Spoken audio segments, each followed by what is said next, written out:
पर से प्रभावित हुआ जीव निरंतर पराभव करता आया और पंच परावर्तन में अपने संसार को बढ़ाता आया है। हम जब भी जीवन जीते हैं अथवा संसार का प्रत्येक व्यक्ति जिस जीवन को जी रहा है वह नियम से किसी दूसरे को देखकर प्रभावित होता हुआ जी रहा है। एक है दूसरे से प्रभावित होना, दूसरा है मुझसे लोग प्रभावित हो। इसी द्वंद्व में जीवन आगे बढ़ता है। पर को देखता हुआ जीव प्रभावित है और स्वयं को दूसरों के लिए ऐसा प्रस्तुत करता है कि दूसरा मुझसे प्रभावित हो। आप सब भी अनेक प्रकार से या तो पर से प्रभावित हैं अथवा पर को प्रभावित करने के लिए जीवन निकाल देते हैं।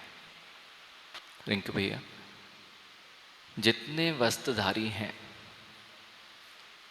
वे इसी भागदौड़ में तो हैं कि पर मुझसे प्रभावित हो जाए। जितने रंग बिरंगे चित्र विचित्र वस्त्र धारण किए जाते हैं वे किस लिए किए जाते हैं? हाँ, तन को ढकने के लिए तो श्वेत वस्त्र भी हो सकते हैं, उतने से काम बन सकता है, किंतु अनेक प्रकार के वस्त्र स्वयं के लिए नहीं दूसरों के लिए ही धारण किए जाते हैं। इस बात को कह सकते हैं मुझे पसंद है इसलिए मैं पहनता हूं, नहीं यानी आपको पसंद बार बार परिवर्तित क्यों होती है?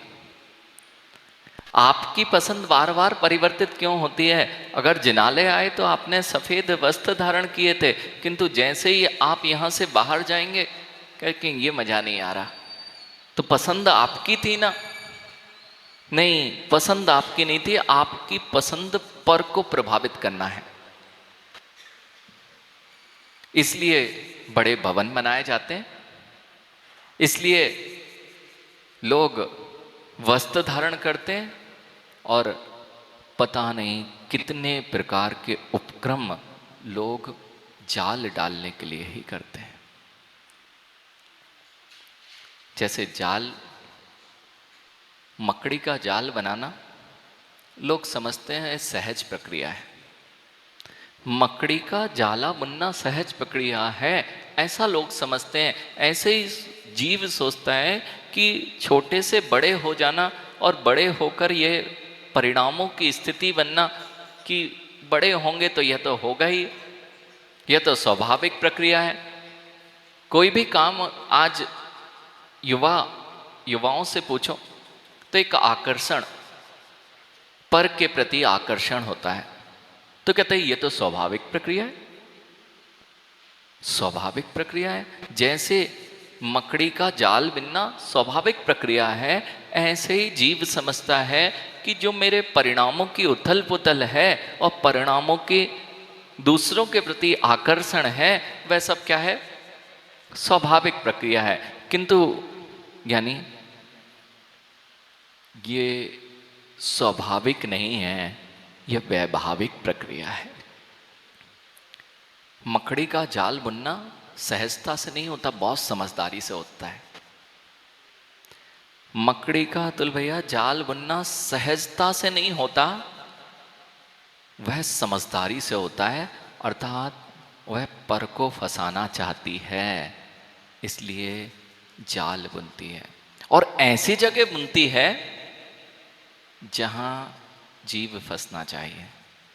आप लग रहा था कि उसकी सहज प्रक्रिया है, उसके अंदर भी 4 संज्ञाएं हैं, उसके अंदर भी 4 इच्छाएं।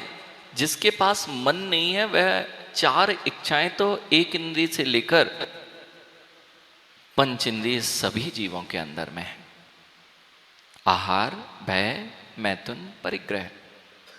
वह जो जाला बुनती है ना, वह जाला सहजता में नहीं बुनती है, वह अपनी आहार संज्ञा की पूर्ति के लिए बुनती है। शिकार करती है, शिकार। बहुत बड़ी शिकारी है मकड़ी।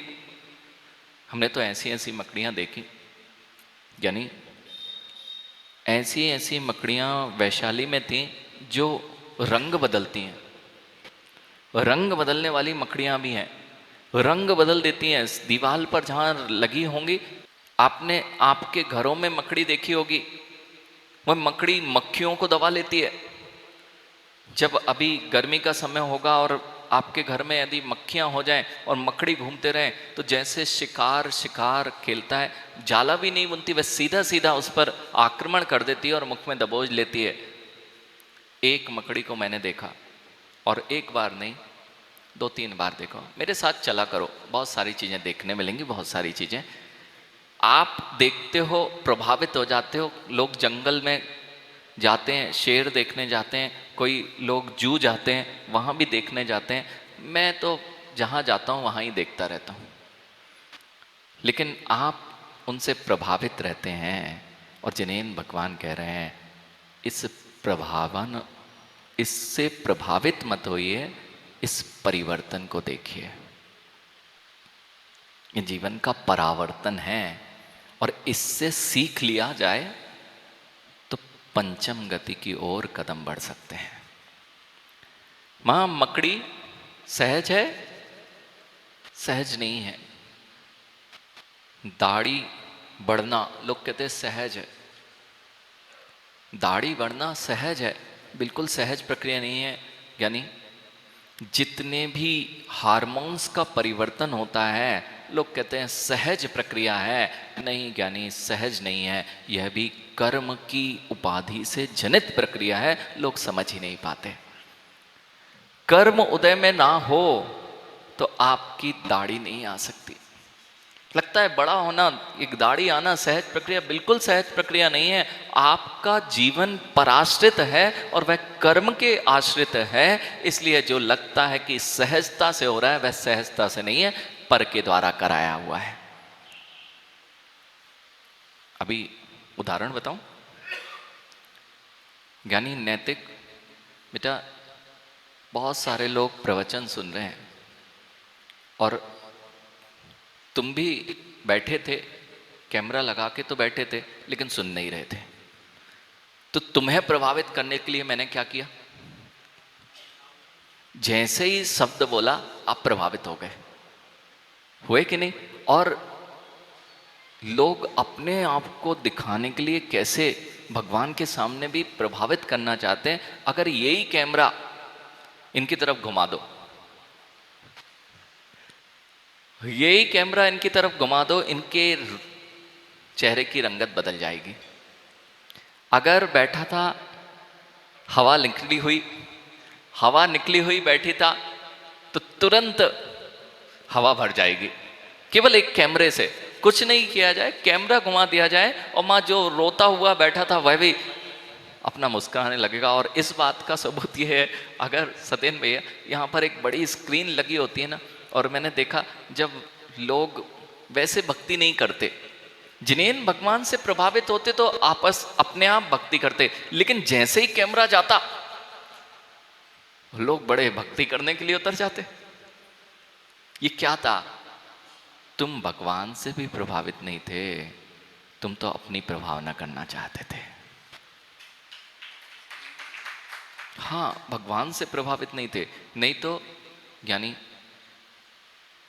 बहुत सारे ऐसे विषय हैं कि हम समझ ही नहीं पाते, और ये हमारे अंदर की धाराएं ऐसी होती हैं जो हमारे अंदर ही उथल पथल मचा के रखती हैं। कोई भी सहज स्वाभाविक प्रक्रिया नहीं है, ये सब कार्मिक प्रक्रियाएं हैं, कर्म बंध के कारण होती हैं। और जब उनका उदय आता है तो जीव वैसी ही वृत्ति करता मिलता है जैसा कर्म उसे कराते मिलते हैं। किससे प्रभावित हों? लोग बाग जिससे प्रभावित है ना, उससे संसार बढ़ रहा है। अभी सत्येन भैया कह रहे थे गूगल से प्रभावित हैं वे। गूगल से प्रभावित हैं। कई लोग मुझे गूगल के नाम से जानते हैं, लेकिन उससे प्रभावित होने से काम नहीं बनेगा। प्रभावित होना है तो जिस मुद्रा को मैं धारण किए हुए हैं उस मुद्रा से प्रभावित होना चाहिए। वह कितने लोग होंगे, कितने हजारों लोग उस कंपनी में काम करते हैं, उनसे आप प्रभावित हो सकते हैं, लेकिन उनसे प्रभावित होने से तुम्हारा काम नहीं बनेगा। प्रभावित होना है तो देव शास्त्र गुरु से होइए, और प्रभावित होना है तो निज परमात्म द्रव्य से होइए। अभी तक हम पर से प्रभावित थे। आज आचार्य भगवान यही कह रहे हैं कि आखिर इन्होंने एक प्रश्न कर दिया मुझसे कि महाराज जी, आप दुनिया देख रहे थे, आपको क्या लगा और यहां आके क्या मिल गया? यानी मैं अथवा कोई भी दिगंबर मुनि भाग के मुनि नहीं बनता। कोई भी दिगंबर मुनि संसार से भागकर दिगंबर मुनि नहीं बनता, वह संसार को जानकर दिगंबर मुनि बनता है। संसार का स्वरूप जो नहीं जानता है और संसार में रुलता रहता है, बार बार वही करता है जहां पर ठोकर खाता है। कल मैंने बात की थी, कितनी बार आप ठोकर खाए फिर भी वहीं पहुंच जाते हैं। अरे वह गाय होगी ना, गाय तो उसको तो बांध के रखा जाता है, गांध को बांध के रखा जाता है और छोड़ दिया जाता है, सुबह जाओ घास खा के आओ, और शाम को फिर से हाक के फिर से सार में ले जाया जाता है और बांध दिया जाता है। उसको तो रस्सी से बांधा जाता है, लेकिन जगत का यह जीव पता नहीं कौन सी रस्सी से बंधा रहता है कि जहां ठोकर खाता है, जहां बंधने मिलता है वहीं पहुंच जाता है। हाँ, सहज है ना? दिखना, आप लोग मां विचार करना, महाराज जी ऐसा तो करना ही पड़ता है ना, ये नहीं करेंगे तो कैसे काम चलेगा? घर परिवार का पालन सहज प्रक्रिया है, बच्चों की जिम्मेदारियां सहज है, घर की जिम्मेदारियां, पैसा कमाना, घर बनाना, बच्चों का पालन पोषण करना, उनकी जिम्मेदारियां। धर्म अभी थोड़ी ना करना पड़ता है, अभी तो ये करना पड़ता है। आप लोग श्रेष्ठ मानते हो ना अपने आप को? आप मनुष्य हैं? नहीं हो? आवाज नहीं आ रही है ना?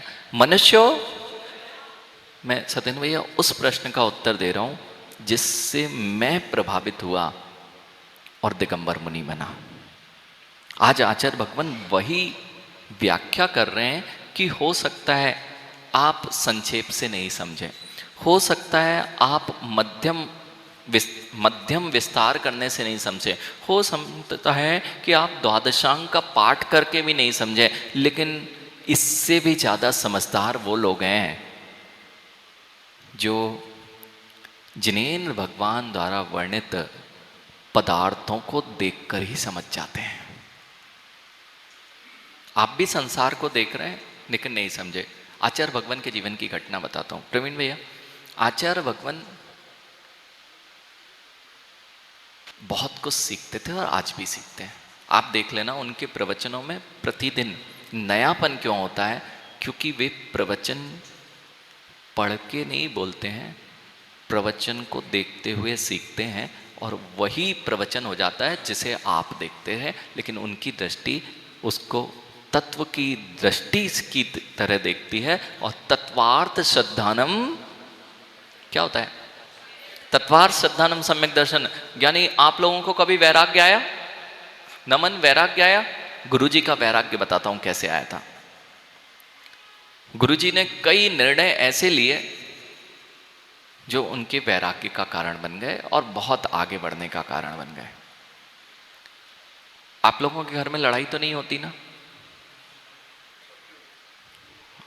द्वंद्व होते हैं ना? द्वंद्व होते हैं, अंतरंग द्वंद्व चलते हैं, बहिरंग में भी द्वंद्व दिखते हैं। और बहिरंग द्वंद्व दिख रहे हैं तो अंतरंग द्वंद्व समाप्त नहीं हुए। अब देखना, कई लोग हैं समझदार, कई लोग समझदार होते हैं।